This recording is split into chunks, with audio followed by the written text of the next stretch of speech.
Anteriormente hablábamos del mejor director de la historia. Hoy tenemos que hablar del más influyente y el más importante de todos los tiempos, Alfred Hitchcock, el maestro del suspenso. No está de más decir que es mi favorito. Gracias a él me enamoré de este maravilloso arte. Como ya lo sabrás por el título de este video, esta es una lista de sus mejores películas. Afortunadamente y al mismo tiempo desafortunadamente, el director tiene demasiadas películas y la gran mayoría son excelentes. Por eso mismo preferí escoger solo las mejores para poder dedicarle a cada una el tiempo que se merece. Pero claro, hay algunas muy buenas que lastimosamente se quedan por fuera. Y quiero que quede claro eso, que si una película no entra o está muy abajo en el top no es porque sea mala o mediocre, es porque creo que las que están más arriba simplemente son mejores. Si hay algo que tienen absolutamente todas sus cintas es que son muy divertidas. Las puedes ver en cualquier momento y te harán pasar un buen rato. Algo bastante obvio y que casi siempre digo es que aunque este pretende ser un top objetivo, la subjetividad siempre estará presente y mi palabra no es la última. Por eso te invito a que me pongas en los comentarios para ti cuál es la mejor, o tu top 5, o tu top 10, o tu top 45,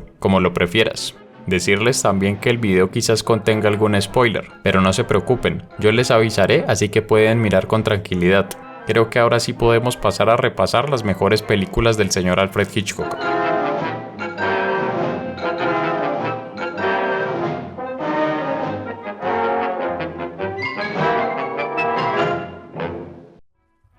Número 20. Uno de los actores fetiche del director sin duda era Cary Grant, uno de los galanes más importantes de la época. Su primera película juntos fue Suspicion, la cual nos cuenta la historia de un hombre que conoce a una joven en un tren y de a poco nos lo van presentando como un tramposo, vividor y mitómano. Este de a poco la va conquistando, hasta que a escondidas logra casarse con ella. A medida que pasa el tiempo, este sujeto comienza a realizar acciones cada vez más descaradas y cínicas, lo cual nos hace sentir de todo menos empatía. Esto mismo por supuesto le ocurre a su esposa interpretada por la maravillosa Joan Fontaine. Esta película aborda temas como la manipulación en las parejas, el poder corrosivo del hombre en este caso, llevándonos a terrenos de duda, incertidumbre de qué es lo que puede llegar a ser y sobre todo como el título de la película nos genera sospecha. Número 19. Notorious. Tenemos nuevamente a Cary Grant, pero esta vez acompañado de una de las actrices fetiche del director, quizás la mejor con la que trabajó, la legendaria Ingrid Bergman, quien en este caso interpreta a esta chica la cual es reclutada por este agente secreto interpretado por el ya mencionado actor. El objetivo es que ésta se relacione con este tipo que está detrás de una organización nazi y obtener la mayor cantidad de información posible, junto con evidencias que lo puedan incriminar a él y a su grupo. En prácticamente todas las películas clásicas, si los protagonistas son hombre y mujer, se terminan enamorando. Esta no es la excepción. Por eso el compromiso que adquiere la protagonista con esta misión le genera muchos conflictos internos. Eso sin contar que corre un peligro grandísimo, lo que nos deja por supuesto con un suspenso y una intriga absoluta durante casi toda la cinta. Se disfruta de principio a fin. Quizás debería haber puesto esta película más arriba por cómo se desarrolla y todo lo que se representa. Sin embargo, el final me parece un poco tibio y va a lo fácil. ¿Están de acuerdo con esto o la habrían puesto más arriba? ¿Qué tal si repasamos otra película de Ingrid Bergman, la número 18, Spellbound? Una de las historias más interesantes y particulares de esta lista. La acción tiene lugar en un centro psiquiátrico, en el cual trabaja Constance Petersen, la cual tiene como especialidad el psicoanálisis. A este centro llega un nuevo director, un aclamado escritor el cual es una eminencia para todos, incluyendo claro a la protagonista. Sin embargo, a pesar de conocer su obra, no conocían su rostro. Es por eso que empiezan a notar en él ciertas conductas un poco extrañas y se desencadenan una serie de eventos muy interesantes, además de que en varios puntos se plantea el debate en cuanto a la veracidad y la eficacia del psicoanálisis, así que por supuesto se cita mucho a Freud. Hay una escena bien interesante del coprotagonista cuando era niño, en la que se desliza por las barandas de una escalera. Da la sensación de ser un dolly zoom como el de Vértigo, pero ya editando el video me di cuenta de que no es así. Aún así es una escena súper fuerte y muy bien lograda. Y otra cosa es que para la representación de los sueños se hicieron decorados a cargo de nada más y nada menos que Salvador Dalí. Hay muchas más cosas de las que uno creería en esta película. Número 17. The Lady Vanishes. Esta película empieza medio raro, en un hotel en Hungría donde se nos presentan varios personajes, pero se va poniendo más interesante cuando suben a un tren de regreso a Inglaterra. En este caso es una protagonista femenina quien conoce a una anciana. Las dos se hacen amigas, se ayudan mutuamente y comienzan a viajar juntas. La más joven, la cual había sufrido un golpe en la cabeza, se queda dormida en un momento. Cuando se despierta no encuentra a la otra. A la hora de preguntarle a las demás personas, nadie da razón. De hecho afirman que ella siempre anduvo sola, además de que por ahí hay un médico que ayuda a reforzar esta idea de que todo pasó en su cabeza, generando muchas dudas entre todos. The Lady Vanishes es un thriller psicológico espectacular que nos mantiene atentos hasta el último segundo.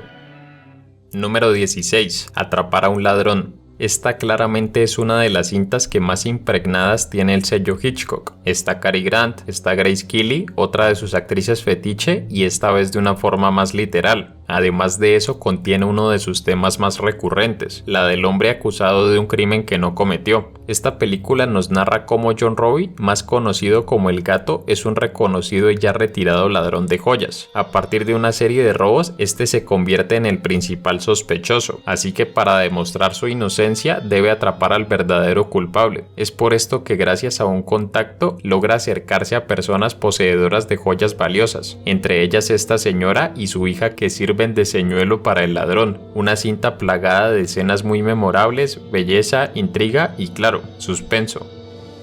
Número 15. Marnie. Normalmente la gente suele poner un poco más abajo esta película, quizás porque técnicamente se queda corta en algunas cosas, pero narrativamente creo que funciona muy bien. En español a esta película se le llama Marnie la ladrona, así que claramente no se trata de una señora que vende jugos. Esta es una chica que trabaja como secretaria en diferentes empresas para poder acceder a ellas y posteriormente robarlas. Luego migra a otra parte. Este señor, interpretado por el inigualable Sean Connery, es cliente habitual de una de las empresas a las que Marnie roba. A su vez es dueño de la empresa en la que ella desea trabajar. Él logra reconocerla y la acepta con la intención de descubrirla en el acto. Mientras avanza la trama nos damos cuenta de que no es una simple película de resolver misterios o capturar al culpable. Es mucho más introspectiva y nos lleva a conocer más a la protagonista, sus motivaciones y sus orígenes, por qué es así y por qué hace lo que hace. Lo único malo es que me quedé con ganas de ver a Hitchcock y Sean Connery en más películas.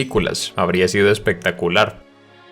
Número 14. En el año 1934 se estrenó una de sus películas más exitosas en su periodo en Inglaterra, tanto a nivel de crítica como de taquilla, El hombre que sabía demasiado. Varios años más tarde, ya en Estados Unidos, con más presupuesto y con un elenco más laureado, Hitchcock decidió hacer un remake de su propia obra con el mismo nombre, en este caso del año 56. En un principio nos situamos en Marruecos y podemos seguir de cerca a esta familia estadounidense, una madre interpretada por la maravillosa Doris Day y un padre interpretado por el legendario James Stewart, indiscutiblemente el actor más importante en la filmografía de Hitchcock. Estos conocen a un tipo que posteriormente será asesinado delante de ellos y se enteran que era un espía que tenía un mensaje muy importante para transmitir. Esto desencadena una serie de eventos catastróficos. El principal de ellos, y que hace de hilo conductor, es el secuestro de su hijo. Muchos ponen a esta película como una de las 3 o 4 mejores del director. Si bien no estoy de acuerdo, claramente es una de las más importantes y de las que hay que ver de forma obligatoria, sobre todo porque tiene momentos muy icónicos, además de que tiene un factor muy particular y es una canción propia de la película, algo irrepetible. Hey,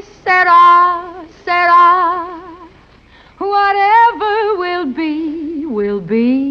Número 13. La primera gran película de Hitchcock, dicho por él mismo, fue The Lodger. Luego vinieron algunas que demostraron que no era un director cualquiera, como Blackmail o la ya mencionada El hombre que sabía demasiado. Pero su primera obra maestra, y la cual demostró que Hitchcock era un realizador icónico, fue Los 39 escalones, la cual trata acerca de un hombre que intenta ayudar a un agente de contraespionaje. Cuando ésta muere, el hombre es acusado, por eso debe huir para salvarse y detener una red de espías que intenta robar información ultra secreta. Sé que esto suena medio a parodia de Misión Imposible o James Bond, pero nada que ver. Cuando ves esta película te das cuenta de que Hitchcock metió toda la carne en el asador, pues se nota que todo está muy bien planificado, desde la concepción del guión hasta la puesta en escena, pues detalles aparentemente sin importancia se terminan convirtiendo en clave. Por si fuera poco, para ella contó con Robert Donat y Madeleine Carroll, que quizás no son muy famosos hoy en día, pero en ese momento eran dos de los actores británicos más reconocidos. Todo esto supuso excelentes resultados que hasta hoy siguen vigentes.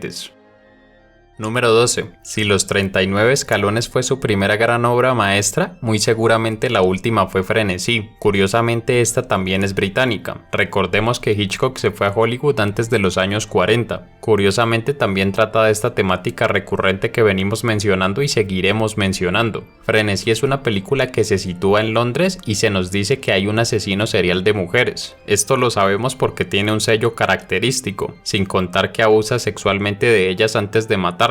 Una de estas víctimas es la ex esposa del protagonista, y por culpa de una serie de eventos desafortunados, este termina siendo acusado de todos los crímenes cometidos. Esta película es magnífica porque tiene cosas que sus otros grandes clásicos quizás no. Es mucho más explícita, por momentos muy enfermiza. El suspenso está llevado al extremo y si bien casi desde su primera película Hitchcock se caracterizó por su destreza técnica, para este momento ya era un director más que consolidado. Ya tenía la experiencia, el presupuesto y la tecnología estaba mucho más avanzada. Esto se tradujo en un despliegue técnico espectacular, planos espectaculares y movimientos de cámara increíbles. Oficialmente no es su última película, pero es como si lo fuera. Número 11. La sombra de una duda. Esta película es hermosa porque dependiendo de quién la mire pueden surgir muchas interpretaciones y visiones diferentes. Obviamente no en todo, pero sí respecto a ciertos sentimientos y emociones. La sombra de una duda nos cuenta la historia de un criminal asesino de viudas que va de visita a casa de unos familiares con la intención de huir de la ley, pero su familia no lo sabe. Para ellos simplemente es el tío Charlie. La protagonista, es decir su sobrina que también se llama Charlie, es quien le tiene más cariño y quien más tiempo pasa con él. Por esto y por una serie de eventos adicionales que pasan, ella comienza a tener sospechas respecto a la realidad. Otra cosa bastante habitual en Hitchcock es que hay personajes que hablan de crímenes de una forma jocosa. En este caso el padre de familia y un amigo constantemente hablan de cómo se asesinarían el uno a otro y cuáles serían las fallas en el plan. Esto hace parte de la marca registrada del director. Sin embargo, esto sirve bastante para que la trama se desarrolle aún mejor. La puesta en escena es brutal desde el primer hasta el último momento. El montaje sabe manejar muy bien los tiempos. Hay drama cuando debe haber drama, momentos cómicos que no sobran y no podía faltar el suspenso, mucho suspenso. Número 10. Extraños en un tren. En este caso las conversaciones jocosas sobre crímenes ya no son algo que aporte un poco a la trama, aquí ya son la piedra angular de la misma. Como su nombre lo indica, esta trata sobre dos tipos que se conocen en un tren. Uno es un reconocido jugador de tenis y el otro aparentemente es un tipo común y corriente, el cual conoce la vida del otro a la perfección. Por esto le hace una proposición que parece medio en broma, pero mientras más le da vueltas al asunto, más incómodo y enfermizo se va tornando. Según este tipo, ambos tienen personas cercanas que querrían matar, pero si ellos mismos lo hacen, podrían ser descubiertos muy fácilmente. En cambio, si alguien que no tiene nada que ver lo hace, sería más difícil resolverlo. Por eso le propone hacer un intercambio de víctimas. Indiscutiblemente la época dorada de Hitchcock fue entre los años 50 y principios de los 60. Y claramente Extraños en un tren, que se estrenó en el año 51, es la que comienza esta seguidilla de obras maestras. De aquí en adelante lo que les diga puede ser spoiler, pero hay un plano en específico que me vuelve loco, y es la forma en la que durante un partido de tenis se destaca un personaje sin necesidad de hacer un zoom brusco o alguna filigrana técnica. Aquí es donde uno se da cuenta que un buen director no necesita todo el presupuesto, tecnología o grandes actores para demostrar maestría absoluta. Los que vieron la película me darán la razón. Número 9. Las últimas 4 o 5 películas que hemos mencionado están bastante infravaloradas. Sin embargo, inmediatamente después de Extraños en un tren se estrena la que para mí es la película más infravalorada de Hitchcock, I Confess. Si bien nuevamente se vuelve a tratar este mismo tema recurrente, es una película súper impredecible, con varios giros que en ningún momento ves venir. La película arranca con un asesinato que ocurre muy temprano en la mañana. Después de esto, lo primero que hace el asesino es ir a confesarse y describir con detalle su acto. Hasta ahí todo bien. El problema es que por cosas que van sucediendo, el padre se convierte en el principal sospechoso, y aún sabiendo toda la verdad, por el pacto que tiene como sacerdote debe mantener el secreto, similar a como pasa con los abogados o los psicólogos. Lo que más me gusta es que es una cinta con muchísimo subtexto. Hay muchos simbolismos bíblicos y hay subtramas que cuestionan la moral y la injusticia. Por los temas que se trata y la forma en la que se narra, esta termina siendo una de las películas más personales de Hitchcock. El resultado es una obra maestra indiscutible. Si las anteriores son obras maestras, las que vienen a continuación son parte fundamental del séptimo arte y son indispensables porque están entre las mejores películas de la historia, comenzando con la número 8, La Soga. Es bastante curioso que esta cinta, a pesar de que es súper importante en su carrera, en su momento no fue muy bien recibida. Digo que fue muy importante porque a partir de aquí él se volvió su propio productor. Además de eso, fue su primera película a color. También fue la primera vez que formó esta dupla legendaria con James Stewart. Pero lo más llamativo de todo, y por lo que es más recordada, es por su particular puesta en escena. Hitchcock quería adaptar la obra de teatro homónima. Para ello decidió simular un plano secuencia haciendo cortes que no se notaran mucho. En esta se nos cuenta cómo dos estudiantes asesinan a otro, pero contrario a lo que normalmente se hace, que es buscar levantar la menor cantidad de sospechas posibles, estos esconden el cadáver en un baúl, hacen una fiesta e invitan a varias personas, y ponen este baúl con el cadáver en la mitad de la reunión para sentir la adrenalina al máximo de que en cualquier momento alguien los puede descubrir. No hay que ser un genio para saber que esta es la película con más suspenso de todas las que hizo. Además es súper filosófica al tratar temas como el superhombre planteado por Nietzsche y si realmente existe el crimen perfecto. Esto planteado por su profesor, que a su vez es un criminólogo y que es a quien más miedo se le tiene por su astucia. Él quizás sea el único que podría sospechar algo y desenmascararlos. Sin dudas, una de las más completas y memorables del buen Hitch. Número 7. Hasta antes de la publicación del cine según Hitchcock de François Truffaut, el director británico era considerado por la crítica simplemente como alguien que era bueno entreteniendo. Lo que más se le achacaba en esa época por encima de lo cinematográfico y lo artístico era la falta de verosimilitud en sus historias. Hitchcock se burlaba de ellos llamándolos los verosímiles o los verosimilistas. La última película que Hitchcock estrenó antes de la publicación de este libro es quizás la más inverosímil de todas, The Birds. Básicamente la película trata sobre una mujer y un hombre que se conocen en una tienda de mascotas. Este quiere comprar unos pajaritos, pero por diferentes temas no se los pueden dar al instante. La chica se da cuenta de esto, decide comprarlos y llevárselos. Por cierto, estos pájaros se llaman lovebirds, algo así como los pajaritos del amor. En español se llaman agapornis, pero para los doblajes y algunas subtitulaciones les pusieron periquitos porque de simbolismos como que no controlan mucho. Para llevar los pájaros hace muchas investigaciones hasta que da con el lugar al que debe ir. Es una especie de isla o más bien un pueblo en la costa que se llama Bodega Bay, donde vive la familia del hombre, pues es para regalárselo a la hermana. Cuando llega pasa algo demasiado curioso. Los pájaros comienzan a atacarla de a poco, pero no solo a ella sino luego a los habitantes de la casa, y así sucesivamente hasta que se convierte en una invasión y ataque masivo contra la ciudad. Es un poco difícil hacer una sinopsis de esta película porque la historia es súper sencillita. Es ahí donde resalta aún más la dirección, pues gracias a esta y al excelso montaje, los momentos de tensión se multiplican por 20.000, sin necesidad de diálogos, simplemente con imágenes. Así se convierte el carbón en diamante.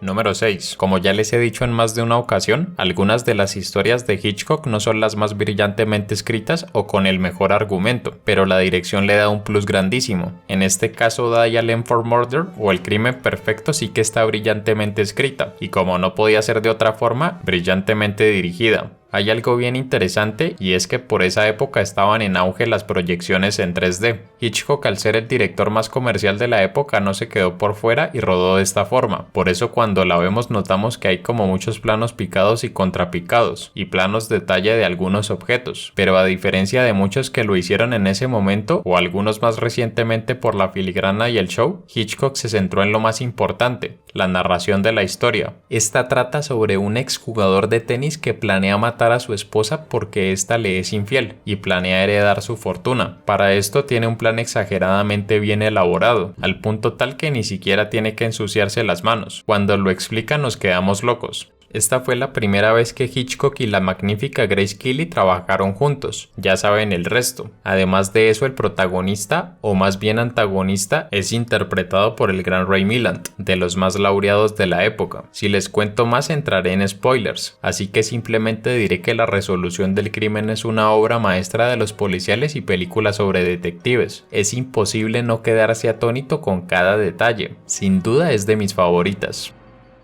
Número 5. Después de cerrar una etapa de muchísimo éxito en Inglaterra, Hitchcock decidió dar el salto a Hollywood, y lo hizo por todo lo alto con Rebecca. A nivel de taquilla le fue muy bien y ganó el Oscar a Mejor Película. Rebecca es una cinta que cuenta la historia de una pareja compuesta por un hombre que acaba de perder a su esposa Rebecca, interpretado por el grandísimo Laurence Olivier, y una dama de compañía interpretada por la también grandísima Joan Fontaine. Estos se casan y se mudan a vivir a la casa donde solía vivir este señor. Hasta ahí todo normal, pero con el paso del tiempo la gente del entorno de forma implícita le hace saber a la protagonista que no está a la altura de Rebecca y que es imposible que logre llenar ese vacío que dejó. Asimismo hay incertidumbre por cómo murió Rebecca realmente, y por eso también hay una aura criminalística como no podía faltar. Curiosamente, esta es una de sus películas mejor recibidas a nivel de crítica. Esto es porque tiene una carga dramática bastante más fuerte de lo habitual. Además, es la adaptación más fiel a un libro que hizo en su carrera, y su punto de interés principal no necesariamente son los crímenes. Esto la convierte tal vez en la película menos hitchcockiana de Hitchcock. Quizás por eso el director no habla con tanto entusiasmo de ella. Sin embargo, creo que eso le da un toque muy único y termina siendo no solo algo interesante, sino espectacular.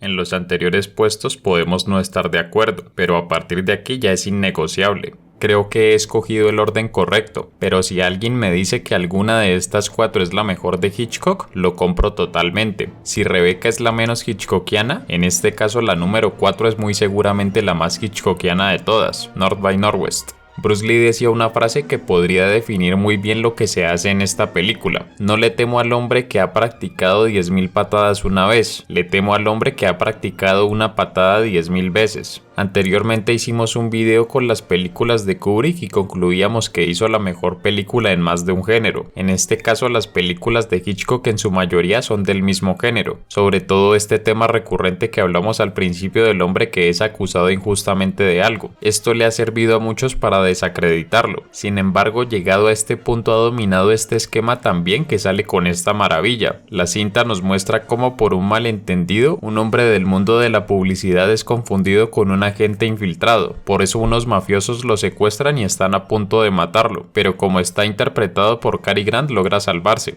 A partir de aquí es inculpado por una serie de cosas, pero a medida que intenta limpiar su nombre termina viéndose aún más ensuciado. Si bien el esquema que se usa es el mismo de casi siempre, es una historia súper impredecible y que te mantiene en vilo constantemente. Además de eso hay una autoría absoluta. Literalmente Hitchcock hace lo que se le da la gana, porque tiene total control creativo y un presupuesto para poder ejecutarlo. Así que hay trenes, una avioneta y una escena en el Monte Rushmore. Una locura por donde se le mire.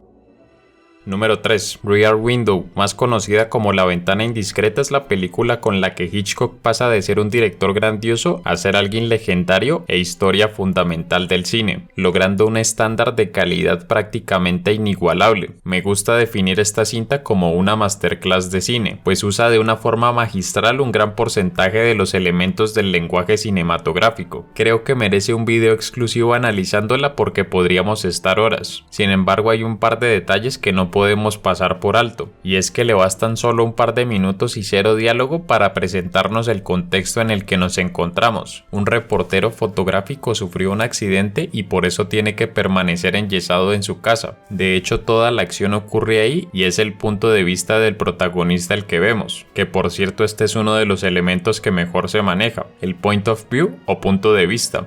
Este usa su cámara y a veces sus binoculares para ver un poco lo que hacen los vecinos, sus rutinas y algún que otro secreto. El punto de giro ocurre cuando el fotógrafo, por este análisis previo que ha hecho, empieza a sospechar que uno de los vecinos asesinó o le hizo algo a su esposa. Quizás no hace falta que lo diga, pero James Stewart la rompe, además de la dupla espectacular con la mujer más hermosa que ha existido, Grace Kelly, y esta película es prueba irrefutable de ello. Ella y la enfermera ayudan al protagonista a resolver esta incógnita, pero hacen cosas tan arriesgadas que a mí personalmente me llevaron a estar preocupado por su integridad. Por esto y mucho más es de las más recomendadas. Número 2. No me gusta mucho que estos videos se tornen personales porque se puede perder la objetividad, pero en este caso tengo que agregarle un poquito ese factor, y es que esta fue la película que me hizo enamorarme del cine y por la cual decidí darle este enfoque al canal. Claramente esto no es lo único, esta es para muchos su gran obra maestra, y no puedo estar más de acuerdo. Estoy hablando de nada más y nada menos que Psicosis, película de la cual también podríamos estar hablando horas y horas. Creo que tanto esta como la primera son películas bastante transgresoras, porque si bien tienen un esquema muy hitchcockiano, se meten en terrenos no explorados y se toman decisiones muy atrevidas, más para esa época. El solo hecho de que sea una película de terror nos dice que hay un factor diferencial. La cinta trata de una joven secretaria que se roba un dinero de su empresa y decide huir de la ciudad. Como el trayecto es largo, decide descansar en un pequeño motel. Me parece muy divertido que Hitchcock hablaba de esta película como si le hubiera dado cero importancia y por lo único que la hizo fue por una escena en concreto. Obviamente habrás visto Psicosis, pero si eres un extraterrestre y no lo has hecho, puedes adelantar el video hasta esta parte porque se vienen spoilers. Obviamente estoy hablando de la escena del baño, la que para mí es la mejor escena en toda la historia del cine, por su maestría para rodarla y posteriormente para montarla. Es tan referenciada que todo el mundo habrá oído al menos la musiquita, es como que naces conociéndola. Esto fue súper transgresor porque Hitchcock contrató a una de las actrices más famosas del momento como lo era Janet Leigh para protagonizar la película, pero es que luego su personaje es asesinado cuando apenas va por la mitad. Es como si hoy en día contrataras a Emma Stone o a Amy Adams para ser protagonistas y matas a sus personajes a media película. Es algo casi impensable. Hay un documental en el que se habla única y exclusivamente de esta escena, para que nos hagamos una idea de su magnitud. Algo que me gustaría destacar es que en el momento en el que fue proyectada y la gente vio esta escena, las salas de cine estallaron en alaridos desgarradores. El impacto fue brutal. Después de todo, muchos iban para ver a la actriz y se encontraron con esto, algo casi traumático. Por eso, aunque esta no es una peli 100% de terror, yo considero que es la mejor del género, porque ninguna ha generado lo que generó esta, que por cierto fue su película más exitosa en taquilla por mucho. Otra cosa que me encanta es su perfecto uso de las voces en off. Cuando Marion va conduciendo se usa este recurso para generar una elipsis temporal. También se usa al final de la película y algunos lo consideran un poco sobreexpositivo, pero para mí le da un toque macabro que me encanta. 10 de 10.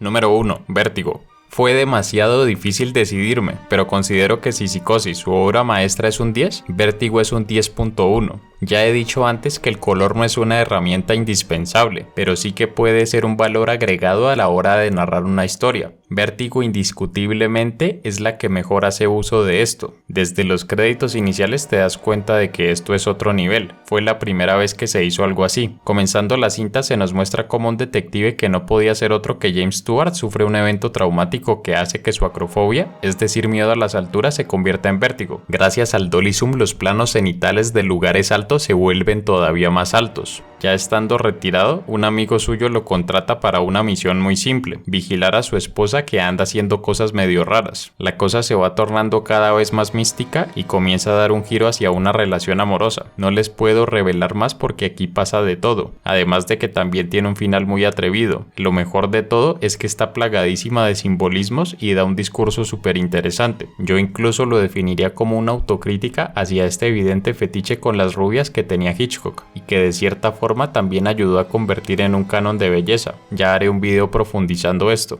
No he hablado nada de las bandas sonoras, pero esta no la puedo obviar. Le da muchísima fuerza a los momentos de tensión y los momentos románticos ya ni les cuento. De hecho, para muchos la escena de Madeleine saliendo del baño con esa iluminación verde es el momento más memorable en la historia del cine, por todo lo que significa. Lo cierto es que considero que Vértigo es la mejor película de Alfred Hitchcock e indiscutiblemente una de las mejores de la historia.